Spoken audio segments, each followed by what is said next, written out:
What's up everyone and welcome back to the MMA Zone. Today, let's get started with Dustin Poirier talks about his next UFC move. At UFC 291, Justin Gaethje shocked the world as he knocked out Dustin Poirier with a beautifully placed head kick that secured the highlight, the BMF title.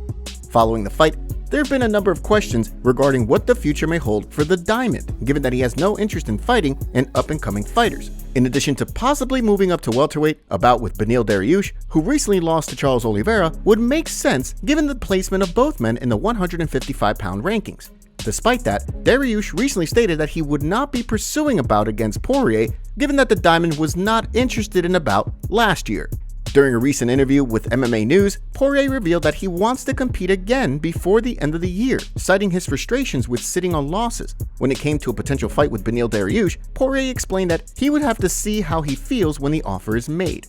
You know, I do have a lot of motivation I want to jump back in there and fight so I can win, because I'm a winner, man, and losing sucks. I hate to sit on losses. You know, it eats at me. But just right now, you saying his name, I haven't really thought about it, but you saying his name doesn't get me excited. But if the UFC calls me right after we hang up this phone call and they say, hey, we want to book you and Beneil, I'll see how I feel then. You know, that's when I'll know.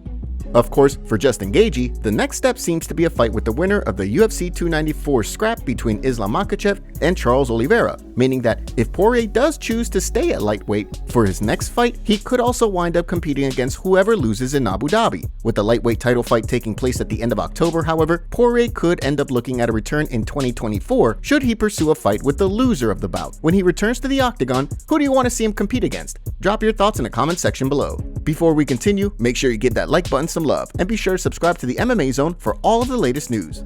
Volkanovski reacts to Aljamain Sterling vs. Sean O'Malley. After Aljamain Sterling competes against Sugar Sean O'Malley in the main event of UFC 292, the expectation is that Sterling will set his sights on a move to featherweight. As he recently explained leading up to the bout, win or lose, he's nearly certain that he makes the jump to 145 pounds. Given that, featherweight kingpin Alexander Volkanovski has been keeping an eye on things leading up to Saturday night. In a recent video for his YouTube channel, he spoke about the bantamweight title fight. Although he gave O'Malley credit as being one of the best strikers in the sport, it sounds as though he thinks Sterling's grappling will be the X factor in the fight.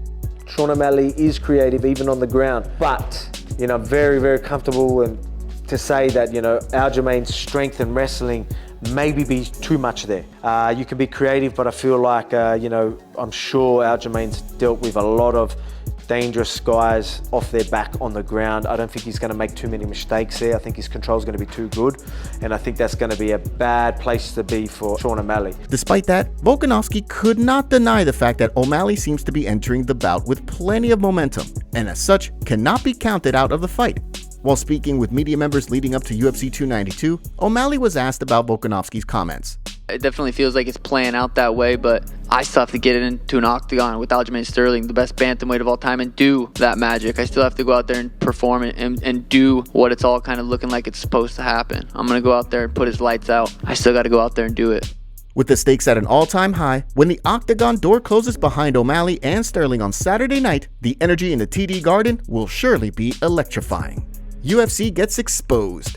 Since the certification of the class action lawsuit against the UFC, more and more details have continued to emerge regarding what's being called unfair business practices. Twitter user and attorney Eric McGracken, who has continued to report on a class action lawsuit against the UFC, has continued to uncover a number of details about the way the UFC has manipulated the market.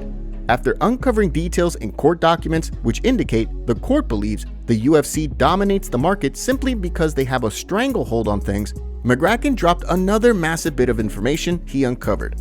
According to the court's findings, the UFC's exclusive contracts last an average of 36.7 months for fighters involved in the suit, with the court finding the average career length in the UFC to be between 31 and 41 months, meaning that the overlap eliminates a fighter's chances of negotiating themselves a big deal in free agency while at the peak of their career. The court document reads, "The ineluctable effect of these contract provisions, combined with Zuffa's coercive tactics, was to prevent fighters from even understanding their true market value and engaging in negotiations with any other entity besides Zuffa. Due to the anti-competitive coercive conduct, fighters were trapped by Zuffa's exclusionary contract and their restrictive terms, creating a situation in which Zuffa had unfettered power and opportunity to suppress fighters' compensation. With the certification of the class action lawsuit, only time will tell how things end up playing out for the UFC. Stay tuned for updates as they become available. Fight fans, it's going down in Boston this weekend, and we've got a fight for the ages coming up. As Sugar Sean looks to take Aljamain's belt, our partners at DraftKings have a deal right now for all new customers to get in on the action too. New customers who sign up using our promo code MMAZone and bet just $5 on any of this weekend's matches will receive $150 in bonus bets instantly. You heard me right. New customers will instantly receive $150 in bonus bets when they bet just $5 on any of this weekend's fights. Stay in on the action and you can use your $150 in bonus bets on DraftKings same fight parlays. There, you can combine multiple bets together from the same fight, like which round it'll end in and how the fight will be won. DraftKings is the only place you can bet with same fight parlay. If sports betting is not available in your state yet, don't worry. You can still get in on the fun with DraftKings Daily Fantasy. This weekend, DraftKings is offering huge UFC contests with massive cash prizes. Download the DraftKings Sportsbook app now. And new customers who use our promo code MMAZone and bet just $5 on any wager will get $150 in bonus bets instantly. That's promo code MMAZone, only at DraftKings.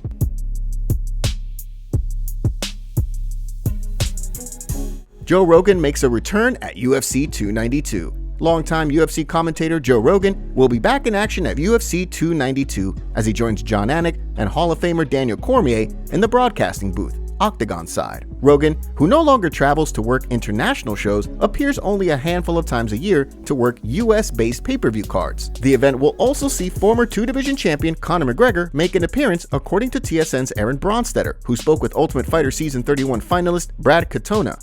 Katona, who will compete against Cody Gibson in the bantamweight finale on this Saturday's card, expressed optimism about McGregor being in attendance. With the Irish star fresh off an adventurous weekend while ringside at Anthony Joshua's fight against Robert Helenius, it'll be interesting to see how things play out Saturday night in Boston, should Mystic Mac make an appearance. Big John McCarthy breaks silence on Stephen Thompson's pay. UFC President Dana White found himself in hot water recently with many members of the MMA community when he explained that he and the UFC don't simply pay fighters their show money for making weight. The comments were made in reference to Stephen Wonderboy Thompson, who had not been paid his show money after weighing in for his canceled UFC 291 fight with Michel Pereira. While many within the MMA community were quick to jump to Thompson's defense, White explained that the first step he and the promotion take is to try and book a replacement fight. If they're unable to do so, then the next step is for the UFC to reimburse a fighter for training camp costs. With that in mind, veteran referee Big John McCarthy recently spoke on a recent episode of his Weighing In show to talk about the situation. I agree with Dana in this. You can't have someone like Wonderboy in the position he is and the amount of money he's making, because you're talking, high six figures is his pay. It's good. And to sit there and have him, because he was offered that fight against Mikel with the 3 pounds, and he decided I'm not going to take it. Okay, then that's his option. I have nothing against Wonderboy for not doing it. He was offered a second fight. He said no, he wasn't going to take it. While there's been no update from Dana White on the matter, it sounds as though Thompson could be back in action sooner rather than later, with he and Kamaru Usman showing mutual interest in a fight earlier this month. When Wonderboy returns to the octagon, who do you want to see him compete against? Drop your thoughts in the comment section down below. Michael Bisping defends Ian Machado Garry. Ian Machado Garry has fielded quite a bit of criticism from the MMA community for imitating Conor McGregor's style. Although fans have criticized the up-and-coming Irish prospect, Hall of Famer Michael Bisping isn't quite sure why Garry wouldn't emulate McGregor.